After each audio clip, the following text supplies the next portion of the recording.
Mga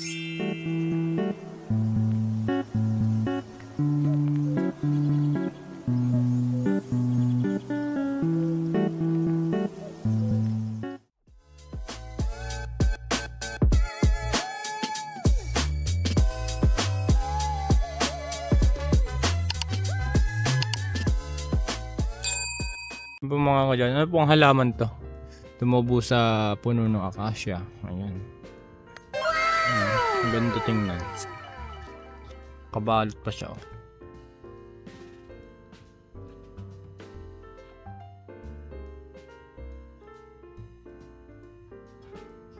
Ito yung dahon niya parang nasa gubat. Makapit siya.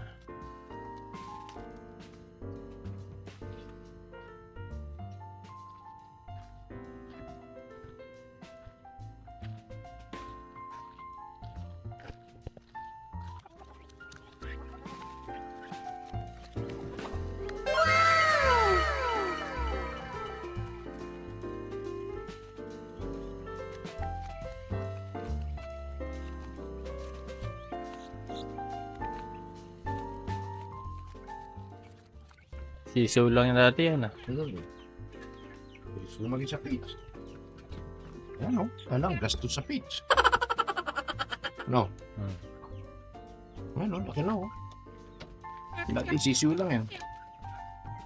O yan oh. Para kailan lang yan. Nakakauto siya. Parang kailan lang yan. Isang buwan na ba yan? Wala pa. Wala pa yata.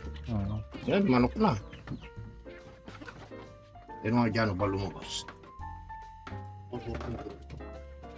Ano po mga manok na yan?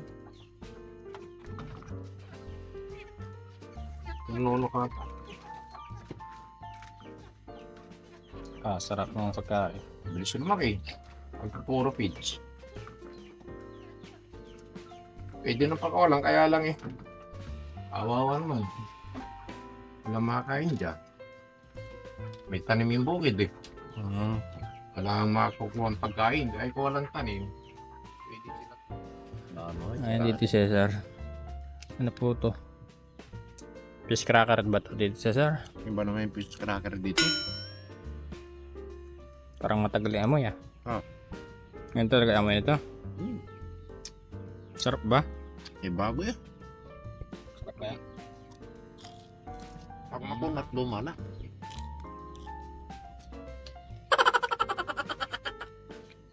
Ano hapunan ni Kristal? Siguro po. Aga kumakain, alas 5.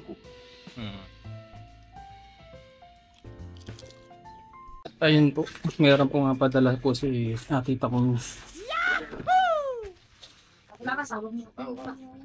Ano po kaya to? Shelf. Rock po siya. Rock. Hindi ko po sure kung anong rock to. Parang ganun nga. Sa'yo naka-address? Ay, nakalagay sa akin. Diyan Suba. Kanino galing? Kay ate Takumi po. Ayan. Sobrang bait ng takong yan. Siyempre naman. Buhos-buhos. Feeling ko, kanto eh. Tawag dito. Yung sa may kusina sigurado. Or hindi. Kasi yung ko doon eh, nakapatong lang.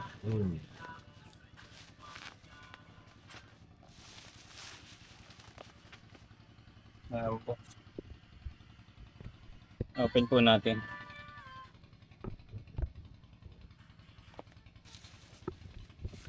Ay! Kamahal nito eh, sisira lang. Ayan po mga kadyan. Tanggalan natin ng karapatan. Ay, karapatan. Yun lang.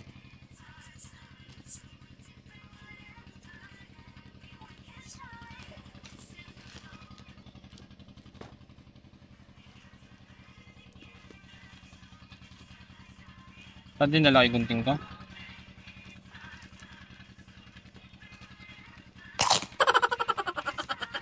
Ngipil lang katapat mo. Ay, rock.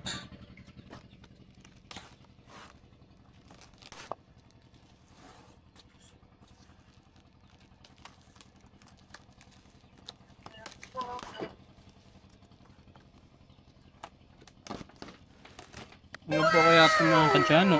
Yan. Madaming parang tawag dito. Oh! Oh, ano to? Yeah. Sa Tita Kumi talaga. Nakabait. Kaya pinadala. Nagbabalak pa lang akong bumili, meron na agad. Yung lalagyan na sa may oven ko. Para di magkapatong yung induction tsaka yung oven. Oo. Ayun. Maraming salamat po Ate Kumi. Yung sakto. Sakto-sakto ang dating kasi galing ako Marilaw mga kadyano eh. Yan. Oh, pumabasag pa. Mapabasag ba yun? Gawa sa Plastic lang yata yan. Ha? Plastic lang yata. Metal. Metal?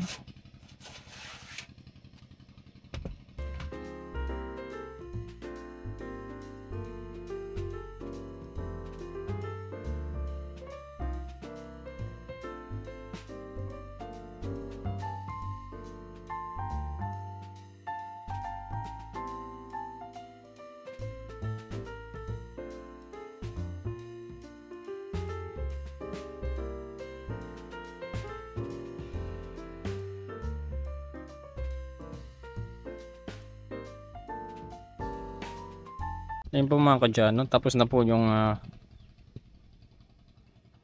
rack, table rack ng oven ko. Ayan. Maraming salamat po kay Ate Takumi. Ayan. Natatag naman po siya kahit pa paano.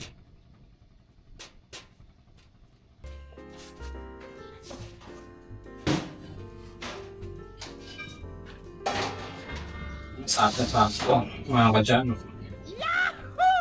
Pinagasgasan ng tete.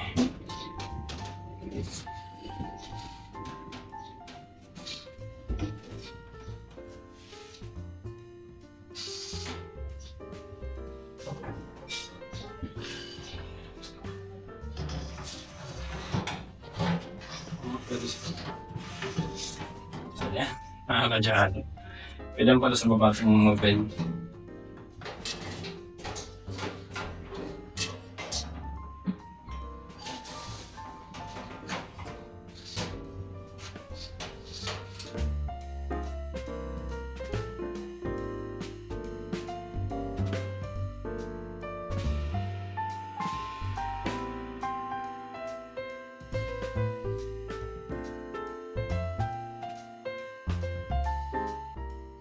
Mga kadyano.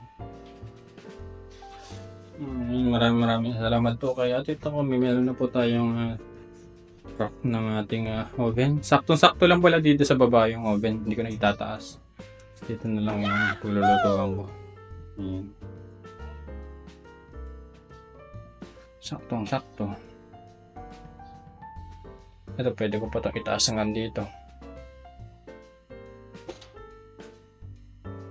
Okay na yan.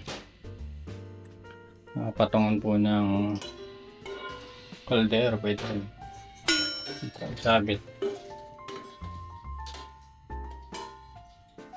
Ito ng basahan. Ayan, mga kadyano. Napakaganda. Yan. Yan. At ayun po mga kadyano, update lang po sa ating kanal. Ang laki na po ng nahukay nila. Ngayon, maganda na yan. Dalo yan po ng tubig papunta nga bukid po ni Kuya Brian. Yahoo! Ayan, bali dito ilalagay yung pinakatulay niya. Nakadyan. Kaya medyo maluwang po siya. Bali buhos po yung gagawin na dito na may asinta po. Kaya pinaluwangan po nila para matibay na matibay.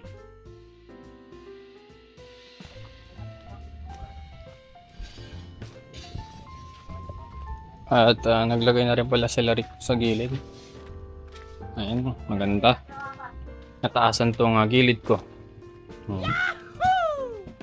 Magaling.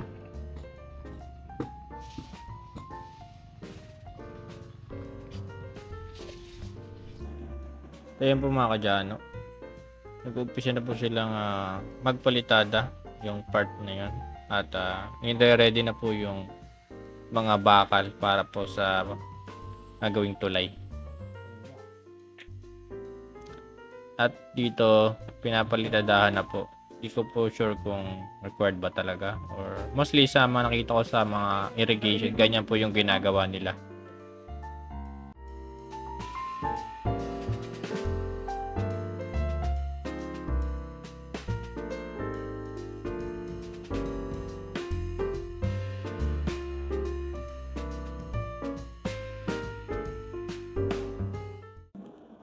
At ayun, nakabit na po nila yung reinforcement steel na yun. Yun po mga kadyano, may bago na po akong alaga. Si 4. 4! May bago na akong alaga. Si Marga.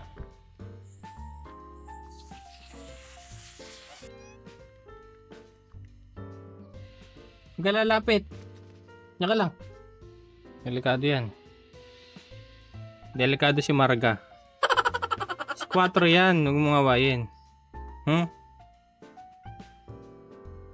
Ay, sorry, Mimi. Alam ko naman hindi ka sanay sa aso. Lumayo ka 4 para hindi ka masaktan. Sige, umuwi ka na sa inyo. Uwi ka na.